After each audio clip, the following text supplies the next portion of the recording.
Yo, what's going on, guys? Total Drama here today, bringing you another video. In this video, I want to go over a popular cartoon conspiracy theory that has been surfacing the web for quite some time. If you follow any conspiracy theories at all, then you've probably heard of this one before, but if you haven't, then this is going to be really interesting for you just because of how much sense it actually makes. This could very well be true, and I think there was some kind of joke where they confirmed it or deconfirmed it. I don't really know what all happened there, but this theory is probably one of the most plausible theories that I have ever seen in cartoon history. The theory states that each of the main SpongeBob characters are based off of the 7 deadly sins. Once you pair the sins with the characters and you look at them and really understand what the sins mean and then look at the character that it's paired with, it makes a lot of sense and it's really weird, and I don't know who figured this out, but whoever did is either really creative or just really smart. The first sin is for SpongeBob, and he is actually given lust, and it makes sense. I mean, SpongeBob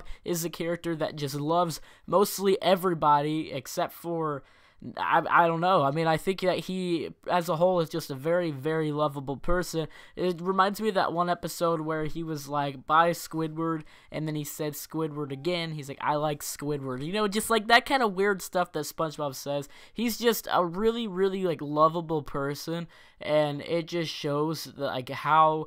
yeah, he has a lot of lust, you know, it just fits him perfectly, so that deadly sin is very accurate there. Moving over to Squidward, he was assigned the deadly sin of wrath, and this makes sense. He is a very aggressive person, constantly getting mad at SpongeBob and Patrick and Mr. Krabs, and he just has such a short temper, you feel the wrath of Squidward every time you see him. He's probably the angriest character I've seen in a kid's show, and it just goes to show you how accurate some of these sins are, and he definitely has a lot of correlation with the deadly sin of wrath. Moving over to Patrick, he was assigned with the deadly sin of sloth, and it makes sense. The dude is a straight water hobo. He doesn't do anything. He eats all the time. Well, I guess a hobo doesn't eat all the time. I mean, they might, but he doesn't do anything. I mean, he eats a lot of food. He lives under a rock, literally under a rock, and he has sand furniture, no aspirations, and it's like, come on, Patrick, get up and do something. So, Patrick being a sloth makes sense. Moving over to Sandy, she was assigned with pride, and this makes sense. She is so prideful of being from Texas. They had an entire episode about how she got all triggered whenever SpongeBob and Patrick made fun of Texas, and she just brings it up any chance she gets. It's like somebody who always changes up the conversation and brings it up about themselves, you know, not like super arrogant. Sandy's not that type of person. It's just whenever she first started out, that seemed like all she focused on was being from Texas. Like Mr. Krabs could announce that they're bringing in a new burger and she'd be like, great, but did you know that we have those in Texas and they're way better? Like, it always seemed like it was a competition with her at some times, and it always revolved around Texas. She is super prideful of where she comes from. That could be a good thing, but it can also be a bad thing, a deadly sin even, and that's why Sandy was marked with pride. Moving over to Gary, he has the deadly sin of gluttony. It makes sense. Gary is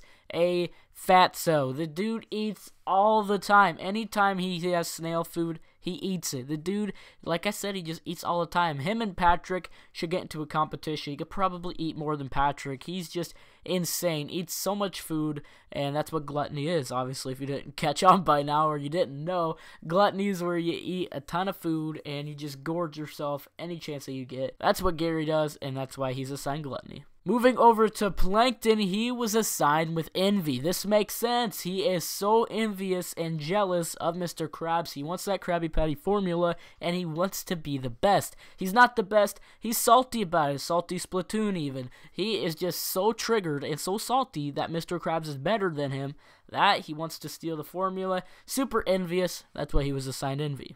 And the last character, Mr. Krabs, assigned with the last deadly sin, greed. This one, obviously, like the last 6, makes sense. Mr. Krabs is obsessed with money. his interview. Hello, I like money. That's all he talks about is money, money, money. Everything's about money. Dude's a hardcore penny pincher, and he's just really obsessed with money as a whole. Obviously, that's what greed means, so it makes sense that he's labeled with greed. Like I said, these deadly sins make sense for every single character, and it's just scary accurate. This has to have some kind of truth to it. It's just too real to not be real. I think I remember the creators saying something, or somebody on the show saying something about this theory. I don't remember what they said. I just remember something being said about it. So if you guys can go find that, then post it in the comments, because I don't really remember what it was, but I remember them mentioning this theory. But yeah, guys, that's really all I have for you in this video. So please like the video if you did enjoy. Comment down below what you think of the video, and in the comments down below, let me know if you guys agree with this cartoon conspiracy theory, and let me know in the comments down below what other cartoon conspiracy theories do you want me to talk about. I'm interested to see, so let me know what you guys think in the comments down below. And if you haven't already, please subscribe. The recent sub gain has been ridiculous. I seriously can't thank you guys enough for it. Super close to 10,000 subs. We're gaining like crazy, so again, if you haven't already, please subscribe. I hope you guys have yourselves a fantastic day, week, and life. Thank you guys so much for watching this video. Peace out. I'll give you one night.